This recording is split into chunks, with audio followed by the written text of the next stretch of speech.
इस एआई के युग में सर भारत कहां है? क्या भारत इस युग में पिछड़ता जा रहा है? क्या भारत अपना जनरेटिव एआई मॉडल नहीं बना पाएगा?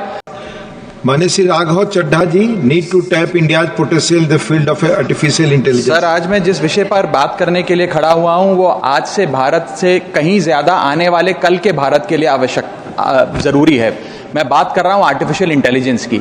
इस एआई की क्रांति के युग में सर, जहां अमेरिका के पास अपना chat GPT, Gemini, Anthropic, Grok जैसे इंडिजीनियस मॉडल्स हैं, वहीं चाइना ने डीप सीक जैसा सबसे ज्यादा क्षमता वाला और सबसे कम लागत से बना एआई मॉडल तैयार कर लिया है। लेकिन इस एआई के युग में सर भारत कहां है? क्या भारत इस युग में पिछड़ता जा रहा है? क्या भारत अपना जनरेटिव एआई मॉडल नहीं बना पाएगा? वर्ष 2010 से लेकर 2022 के बीच में दुनिया में जितने एआई पेटेंट्स रजिस्टर हुए उसका 60% हिस्सा यूएस ने हासिल किया और 20% चाइना ने। दुनिया की 5वीं सबसे बड़ी अर्थव्यवस्था भारत ने मात्र आधा प्रतिशत ही हासिल किया।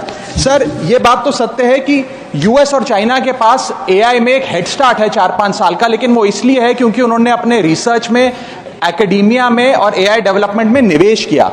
सर, भारत की बहुत बड़ी आबादी एआई के वर्कफोर्स का हिस्सा है। बताया जाता है कि एआई की कुल वर्कफोर्स का 15% हिस्सा भारतीयों से बनता है सर, जहां 4.5 लाख भारतीय एआई प्रोफेशनल्स के तौर पे फॉरेन कंट्रीज में काम कर रहे हैं।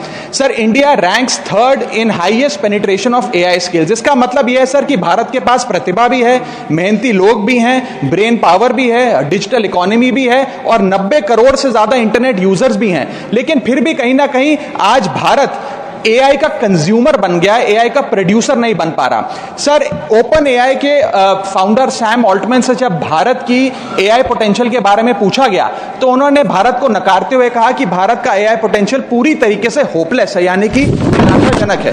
आज समय आ गया सर कि हम उन्हें जवाब दें और भारत इस एआई के युग में एआई प्रोड्यूसर बने, ना कि एआई कंज्यूमर। इसके लिए सर कई कदम उठाने होंगे। सबसे पहले हमें इंडिजीनियस एआई चिप्स बनाने होंगे, इंडिजीनियस चिप मैन्युफैक्चरिंग भारत में इजाद करनी होगी। इसी के साथ साथ सर हमें एक डेडिकेटेड एआई इंफ्रा फंड तैयार करना होगा, एआई रिसर्च ग्रांट्स देने होंगे, एआई टैक्स ब्रेक्स देने होंगे और टैलेंट माइग्रेशन रोकना होगा ताकि भारत का टॉप टियर एआई टैलेंट और देशों में जाकर काम ना करे बल्कि भारत में काम करे।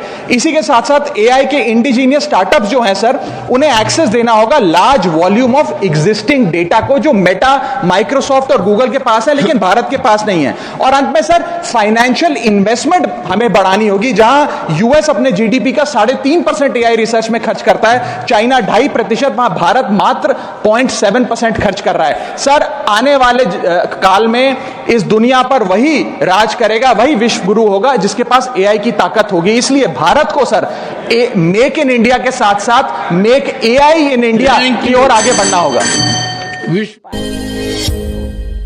किस्म के